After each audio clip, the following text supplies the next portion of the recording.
Hello, and thanks for joining us today. I'm Jay Flynn, Director of the Homes for Heroes Foundation. I have some very special guests joining me from Aurora, Colorado. Take just a moment and introduce yourselves if you don't mind. Jill, start us off. Yeah, good afternoon. I'm Jill Ryder, Executive Director for the Aurora Public Schools Foundation here in Aurora, Colorado. I'll hand it to my colleague Rachel.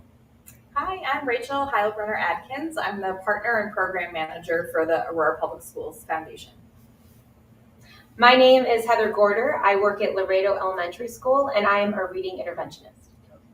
I'm Kelly Nesbitt. I am a loan officer with the Homes for Heroes program. And my name is Troy Williams. I'm an affiliate with Remax Professionals and Homes for Heroes. That's awesome. Well, it's my honor to be here with all of you today. You know, the Homes for Heroes Foundation, through our Circle of Giving, provides grants to nonprofits whose mission is to help our heroes who are in need. Troy, Kelly, and I are honored to present this $5,000 Homes for Heroes Foundation grant to the Aurora Public Schools Foundation. Awesome. Congratulations, guys.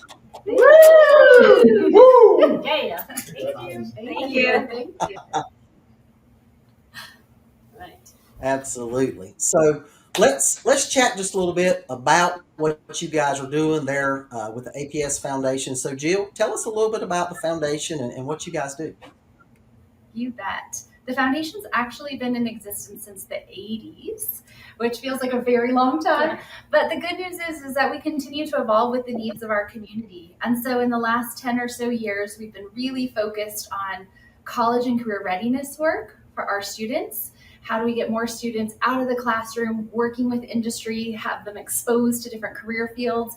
And how do we have industry and we bring them into our classrooms? So there becomes that kind of real life scenarios and students start to see what these careers could look like. We also have some legacy scholarships and we love our teachers. Our teachers are our frontline folks. And it's not just teachers, it's also anyone who's really student facing. So we have counselors, we have all sorts of different individuals that are moving to different schools to really support our kids. And so we want to support them as well. So we have the Educator Emporium, which is a little bit of what we're here to talk about today. But we're excited just to continue to grow with our community. We have a very diverse demographic here in Aurora, 160 languages spoken, 130 ethnicities represented. So we just have such a beautiful, colorful collective here. And it's fun to be able to serve all of our kids and all of our teachers in that way. Wow, that's amazing. So Troy, you and Kelly, Homes for Heroes specialists there, real estate and mortgage. You guys made the nomination for this Homes for Heroes Foundation grant. I know that Aurora Public Schools Foundation holds a special place with you guys. Tell us why you chose to make this nomination. Sure. So I moved to Aurora in 2000. I obtained my real estate license in 2002. So Aurora has been my foundation, home base. And collectively, Kelly and I, along with other affiliates, we have what's called a Denver metro area Homes for Heroes working group. And we meet once a month. And during that, we talk about where are we going to nominate for the Circle of Giving. And this is something that's just occurred in the last year working with Heather.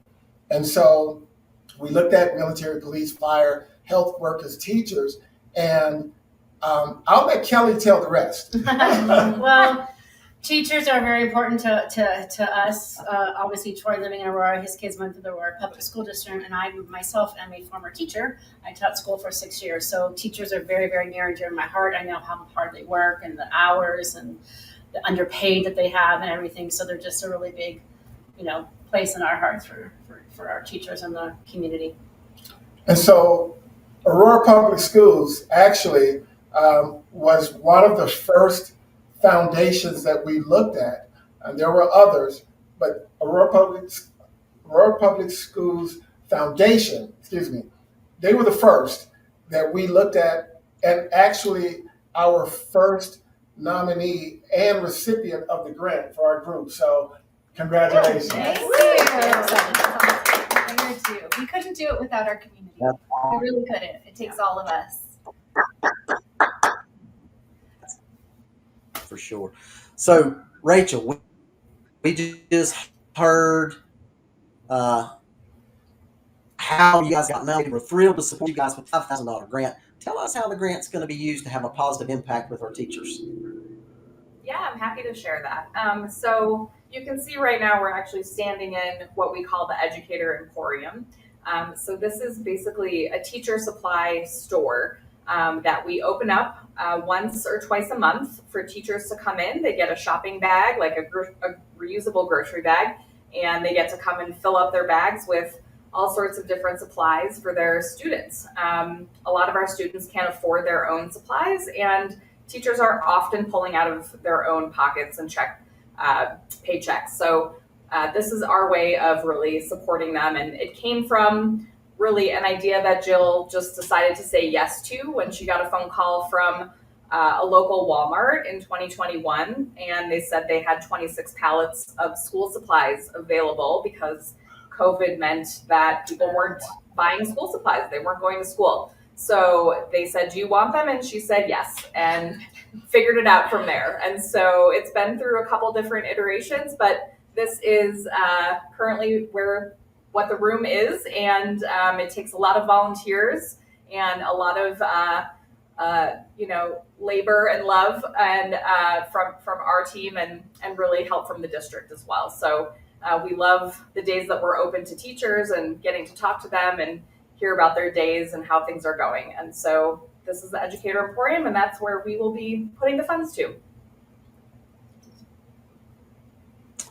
That is just awesome and fits our mission at Homes for Heroes Foundation perfectly. So Heather, first, thank you for taking the time to join us. I know you guys are back at school, so your day is pretty busy. So we just heard Rachel talk about how the grant dollars are going to be used. Tell us a little bit about how the APS Foundation has made a difference and helped you. Well, this is my 28th year teaching in Aurora Public Schools, and I have visited the Emporium a lot of times. And I've gotten my own school supplies for my class. I'm a reading interventionist, like I said, and they carry my favorite markers with the little erasers on the end. So I really appreciate that. But the best part about this is last year, another co-teacher and I decided to start an art club. And in that art club, we had 50 kids join from 3rd to 5th grade. And that was the largest group we had. And we did not have enough funds or supplies to give those kids things to do art with, crayons and sharpeners and pencils. But because of the Emporium, we came and we gave them each a bag along with a tablet that we bought them to draw their pictures, and they got to take this home. So all of the supplies in this bag is from the Emporium, and the kids at the end of the year for summer got to take it all home. So it was really helpful for us in art club. Wow, that's awesome. So if folks wanted to learn more, get involved in the APS Foundation mission, where can they go to find out more information, and how can they help? I'm so glad you asked. Our website is educateaurora.org. You can find all sorts of information there. We do actively work with volunteer groups. We actively fundraise to help support this initiative as well as others. We also have some remote volunteer opportunities. So if there are individuals like you, Jay, perhaps, that live out of state, but you would want to be involved, we utilize technology to help do some of the volunteer things. So that's the place to check us out. We also have our phone number and email address there. So if you don't find the specific information you're looking for, just reach out to us directly and we'll be in touch. Wow, that is awesome. You guys are doing such great things there in Aurora. We've got to celebrate that. Let's give you guys a hand. Check out Just dancing. Well, one more time. Well, thank you guys for taking time to join me today. Thank you for everything that you're doing. For those that took the time to tune in, thank you for joining us to hear more about the Aurora Public Schools Foundation and its mission of serving our teachers. Show us a little bit, give the video a like, give us a share, leave a comment. Make sure you tune in to future episodes to hear all about the nonprofits that the Homes for Heroes Foundation is coming alongside all across the nation for the need. I hope you guys and everyone has a great rest of your day. And remember, just take a minute out of your day and say thank you to a hero. Thanks, guys. Thank you, Jay. Thank you. Grants from the Homes for Heroes Foundation are made possible by the Homes for Heroes Circle of Giving and its network of real estate professionals who are committed to providing savings to hero groups such as firefighters, EMS, law enforcement, military, active and veterans, healthcare professionals, and teachers. To learn more about the savings available to heroes through Homes for Heroes, or to learn more about how the Homes for Heroes Foundation is helping heroes in dire need, visit homesforheroes.com. Everyone has a great rest of your day. And remember, just take a minute out of your day and say thank you to a hero.